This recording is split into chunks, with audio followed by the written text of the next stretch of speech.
Konsumsi halal generasi andal. Kewajiban makan makanan halal. Makanan yang halal sangat penting bagi umat Islam karena sesuai dengan perintah Al-Quran yang menyatakan, "Hai sekalian manusia, makanlah yang halal lagi baik dari apa yang terjadi di bumi, dan janganlah kamu mengikuti langkah-langkah syaitan, karena sesungguhnya syaitan itu adalah musuh yang nyata bagimu." Quran Surah Al-Baqarah ayat 168. Dari perintah inilah, maka setiap muslim wajib menjaga apa saja yang akan masuk ke dalam tubuhnya sebagai makanan. Teori yang disampaikan oleh Abraham Maslow yang menyebutkan bahwa salah satu kebutuhan dasar manusia ialah kebutuhan fisiologis yang bisa didapat dari makanan. Lalu, seperti apa pandangan masyarakat terkait makanan halal? Menurut pernyataan Ibu Surtina, KPMPKH Desa Jintung, menyatakan bahwa makanan halal ialah makanan yang dimakan sehari-hari, karena tidak berasal dari makanan hasil curian ataupun mengambil dari tetangga tanpa bilang terlebih dahulu. Dalam upaya pemenuhan kebutuhan fisiologisnya, Ibu Surtina juga selalu berupaya untuk mencari bahan makanan pokok, baik yang membeli di warung untuk dimasak di rumah ataupun meminta kepada saudara maupun tetangganya. Berbagai macam upaya ia lakukan agar dapat memasak untuk suami dan anak-anaknya. Yang penting ia tidak mencuri dan mengutamakan kebutuhan rasa aman juga dalam upaya pemenuhan kebutuhan makan dalam kesehariannya. Selanjutnya, dari hasil wawancara yang dilakukan kepada Ibu Sumirah Desa Jintung, menyatakan hal lain tentang kewajiban makan makanan halal ini. Ia tidak tahu tentang adanya label-label halal yang terdapat dalam kemasan makanan. Kebanyakan di daerahnya, orang-orang memakan makanan hasil bumi sehingga tidak familiar dengan tanda label halal yang ada pada kemasan makanan. Adapun snack-snack ringan yang ada di warung-warung juga banyak yang tidak terdapat label halalnya, apalagi jajanan-jajanan kecil yang terdapat di sekolah-sekolah maupun yang keliling. Akan tetapi dengan keyakinan bahwa makanan tersebut memang layak untuk dikonsumsi, ia pun mengkonsumsinya.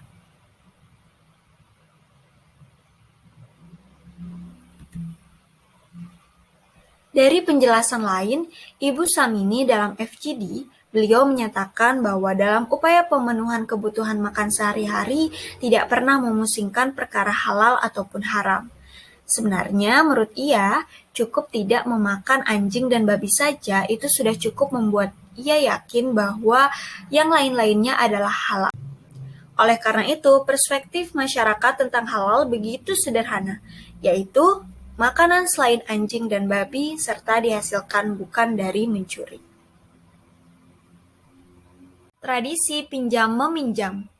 Pinjam dan meminjam merupakan aktivitas yang sangat dekat dengan masyarakat desa, di mana masyarakat mempunyai kedekatan secara personal dan emosional dengan tetangga. Secara teknis, pinjaman atau akad i'arah terkadang tertukar dengan istilah al-qard atau pinjam-meminjam. Dalam hal ini dapat dibandingkan mengenai sifat benda berharga secara syariah. Setidaknya pembagian harta dapat dibagi menjadi dua. Yang pertama yaitu harta istimali, yaitu harta yang tidak habis karena dipakai, dan harta istilahi, yaitu harta yang konsumtif atau habis karena dipakai. Menurut hasil observasi di lapangan dan wawancara terhadap responden, menyatakan bahwa kebanyakan masyarakat saling pinjam-meminjam bahan makanan dalam keseharian. Pinjam-meminjam ini dapat berupa bumbu masak dan sayur-sayuran. Aktivitas ini merupakan hal yang biasa dilakukan sebagai wujud besarnya rasa kasih sayang antar sesama manusia, terlebih sebagai tetangga.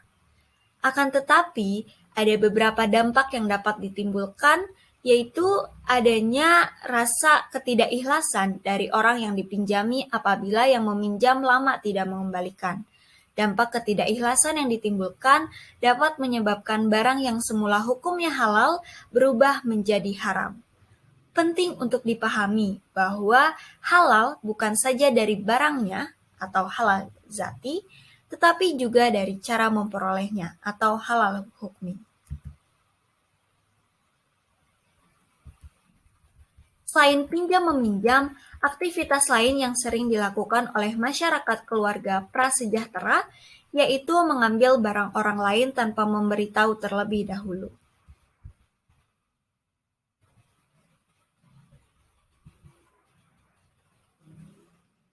Dari jawaban rata-rata subjek penelitian demikian, menggambarkan adanya kesalahpahaman dari masyarakat, bahwasannya yang dimaksud halal hukmi ini mencakup seluruh cara bagaimana ia memperoleh sesuatu untuk mereka konsumsi.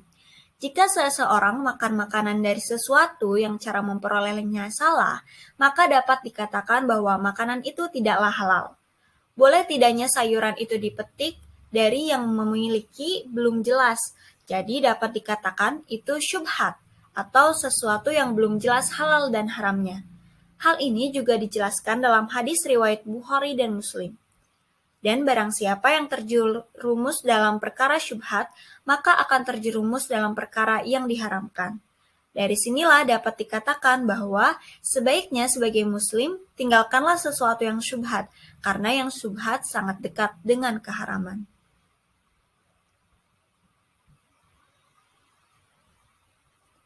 Akad sebagai kunci kehalalan.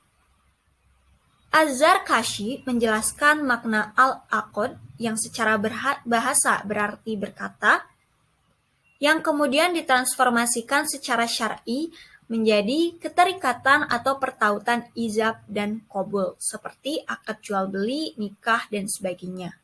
Kemudian Az-Zuhaili memberi definisi akad dengan makna pertemuan ijab dan qabul yang dibenarkan oleh syara' yang menimbulkan akibat hukum terhadap objek. Hal senada juga dikemukakan oleh Anwar, bahwa akad adalah pertemuan ijab dan qabul sebagai pernyataan kehendak dua pihak atau lebih untuk melahirkan suatu akibat hukum pada objeknya.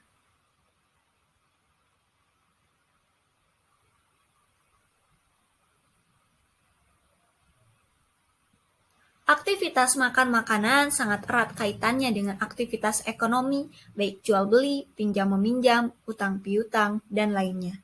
Sebagian besar masyarakat di Kecamatan Ayah dalam mendapatkan bahan makanan pokok melalui proses jual beli. Dalam pemenuhan kebutuhan beras misalnya, ada yang beli dan ada juga yang panen sendiri. Ada yang bertindak sebagai penjual dan ada juga yang menjadi pembeli. Aktivitas tersebut rentan sekali terhadap kehalalan sebuah makanan. Akad berperan sebagai batas pemindahan kepemilikan barang dengan adanya proses ijab dan qabul.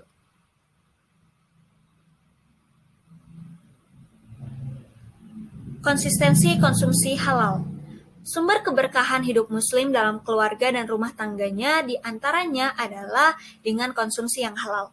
Kehidupan keluarga yang harmonis, anak yang berprestasi, sukses dalam hidupnya, giat beribadah, dan berbakti kepada kedua orang tuanya, masyarakat, dan umat. Semua itu dapat dicapai dengan konsumsi pangan yang halal. Konsumsi makanan halal itu membawa berkah sebagaimana doa kita ketika akan makan. Allahumma barik lana fi ma rojaktana. Ya Allah, berkahilah kami, berkahilah hidup keluarga kami dengan rizki yang Engkau karuniakan kepada kami. Di antara keberkahan dengan konsumsi rezeki yang halal adalah dapat membina keluarga dan generasi yang menyejukkan jiwa, selaras dengan doa yang termaktub di dalam Al-Quran, dan orang-orang yang berkata, Ya Tuhan kami, anugerahkanlah kepada kami istri-istri kami dan keturunan kami sebagai penyenang hati kami, dan jadikanlah kami imam bagi orang-orang yang bertakwa.